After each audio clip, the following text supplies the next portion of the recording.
ഫഹദ് ഫാസിൽ ഈ പേര് അറിയാത്തവരായി ഇന്ന് ആരും ഉണ്ടാവില്ല. സിനിമാ മേഖലയിൽ ഇന്ന് ഒഴിവാക്കാൻ പറ്റാത്തൊരു പേര് തന്നെയാണ് ഫഹദ് ഫാസിൽ എന്നത്. അച്ഛനായ സിനിമാ സംവിധായകൻ ഫാസിലിൻ്റെ മകനാണ് ഫഹദ്. അച്ഛൻ്റെ സിനിമയിലൂടെ തന്നെയായിരുന്നു സിനിമയിലേക്കുള്ള തുടക്കം. ആ സിനിമ ഉദ്ദേശിച്ച ഫലം ഫഹദിനും ഫാസിലിനും നൽകിയില്ല. അതുകൊണ്ട് തന്നെ ഫഹദ് ഏകദേശം സിനിമയിൽ നിന്നും തന്നെ ഔട്ടായ പോലെയായി. അതിനിടയിലാണ് പുതിയ കുറച്ച് നടന്മാർ മലയാള സിനിമയിലേക്ക് പ്രവേശിച്ചത്. അതിലൊരാൾ ഫഹദ് ഫാസിലായിരുന്നു. ആദ്യത്തെ പടത്തിലെ കുറവുകളെല്ലാം നികത്തി ഒരു പക്ക അഭിനേതാവായി ഫഹദ് വീണ്ടും മലയാള സിനിമയിൽ സജീവമായി. പിന്നീട് അങ്ങോട്ട് ഫഹദിൻ്റെ ദിനങ്ങളായിരുന്നു. അഭിനയിച്ച എല്ലാ സിനിമകളും നിറഞ്ഞോടി. ഒപ്പം മത്സരിക്കാൻ പോലും ചിലപ്പോൾ ആളില്ലാത്ത അവസ്ഥ ഉണ്ടായി. പേരുകേട്ട പല സംവിധായകന്മാരും ഫഹദിനായി കാത്തിരുന്നു. മലയാളം വിട്ട് അന്യഭാഷാ ചലച്ചിത്രങ്ങളിലും ഫഹദ് തൻ്റെ സാന്നിധ്യം അറിയിച്ചു. തമിഴ്, തെലുങ്ക് സിനിമകളിലെ സൂപ്പർ സ്റ്റാറുകൾക്കൊപ്പം അഭിനയിച്ചു. രജനീകാന്തും അല്ലു അർജുനും ഇവരിൽ ചിലരാണ്. അഭിനയ മികവ് നായക കഥാപാത്രങ്ങളിൽ മാത്രം ഒതുങ്ങിയില്ല, വില്ലൻ കഥാപാത്രങ്ങളിലും നിറഞ്ഞാടി. പുഷ്പ എന്ന ചിത്രത്തിലെ അഭിനയം പ്രേക്ഷക സംഘം ഫഹദിനെ നെഞ്ചോട് ചേർത്തു. തമിഴ്നാട്ടിലുമുണ്ട് നടന് ആരാധകർ. രജനീകാന്തിൻ്റെ ജയിലർ 2-വിൽ നല്ലൊരു കഥാപാത്രമായിട്ടാണ് ഫഹദ് എത്തുക. ഫഹദിൻ്റെ അഭിനയ തരംഗം നിലനിൽക്കുന്ന സമയത്ത് തന്നെയാണ് നടി നസ്രിയയും നായികയായി എത്തുന്നത്.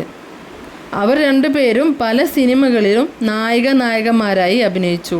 നല്ലൊരു താരജോഡികളായിരുന്നു ഫഹദും നസ്രിയയും. അങ്ങനെ രണ്ടുപേരും മലയാള സിനിമാ ലോകത്ത് തിളങ്ങി നിൽക്കുമ്പോഴാണ് ഫഹദും നസ്രിയയും തമ്മിൽ വിവാഹിതരാവുന്നത്. ആരാധകർ ആ ബന്ധത്തെ നല്ല രീതിയിൽ തന്നെ സ്വീകരിച്ചു. കല്യാണശേഷം നസ്രിയ അഭിനയത്തിൽ നിന്നും പൂർണ്ണമായും വിട്ടുനിന്നു.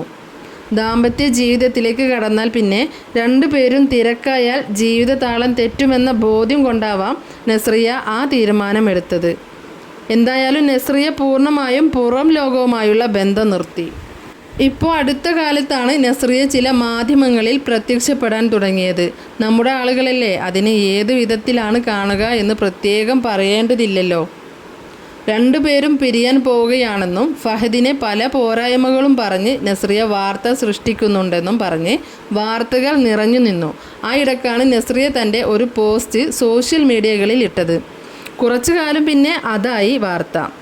ഫഹദ് നസ്രിയ ദമ്പതികൾ പിരിയുന്നതിൽ സന്തോഷിക്കുന്നവരും അവർ ഒന്നിച്ചുള്ള ബന്ധം നിലനിന്ന് പോകണമെന്ന് ആഗ്രഹിക്കുന്നവരുമുണ്ട്. ഫഹദ് ഫാസിൽ നസ്രിയോടല്ലാതെ തൻ്റെ മുൻ പ്രണയം തുറന്നു പറഞ്ഞ് രംഗത്ത് വന്നിരുന്നു. 2013 അത്. നസ്രിയ തൻ്റെ ജീവിതത്തിലേക്ക് കടന്നു വരുന്നതിന് മുമ്പ് ഫഹദിൻ്റെ മനസ്സ് കീഴടക്കിയ ഒരാളായിരുന്നു എന്നാണ് ആ വെളിപ്പെടുത്തൽ.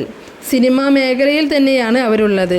ഫഹദിൻ്റെ സിനിമാ ജീവിതത്തിൽ നല്ലൊരു വഴിത്തിരിവായ സിനിമയായിരുന്നു അന്നയും റസൂലും. ആ സിനിമയിൽ ഫഹദിൻ്റെ നായികയായിരുന്നു ആൻഡ്രിയ ജെർമിയ. ഇവർ രണ്ടുപേരും ഒന്നിച്ച് അഭിനയിച്ച ഈ സിനിമ വൻ വിജയമായിരുന്നു. സിനിമയിൽ മാത്രമല്ല, ശരിക്കുമുള്ള ജീവിതത്തിലും ആ നടിയോട് ഒരു പ്രത്യേക ഇഷ്ടം തോന്നിയിരുന്നു എന്നാണ് ഫഹദ് തുറന്നു പറഞ്ഞത്. ആൻഡ്രിയ നല്ലൊരു നടിക്കപ്പുറം ബുദ്ധിമതിയുമായിരുന്നു. മാത്രമല്ല തൻ്റെ ഡ്രീം ഗേളാണ് അവരെന്നും പറഞ്ഞു.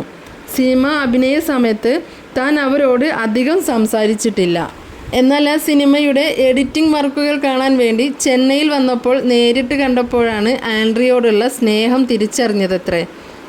ആത്മാർത്ഥമായ സ്നേഹമാണ് തനിക്ക് ഉണ്ടായിരുന്നത് എന്ന് ഫഹദ് പറഞ്ഞാലും അങ്ങനെ ഫഹദിനോട് തനിക്കൊരിഷ്ടം ഇല്ലായിരുന്നു എന്നാണ് നടി പറയുന്നത്.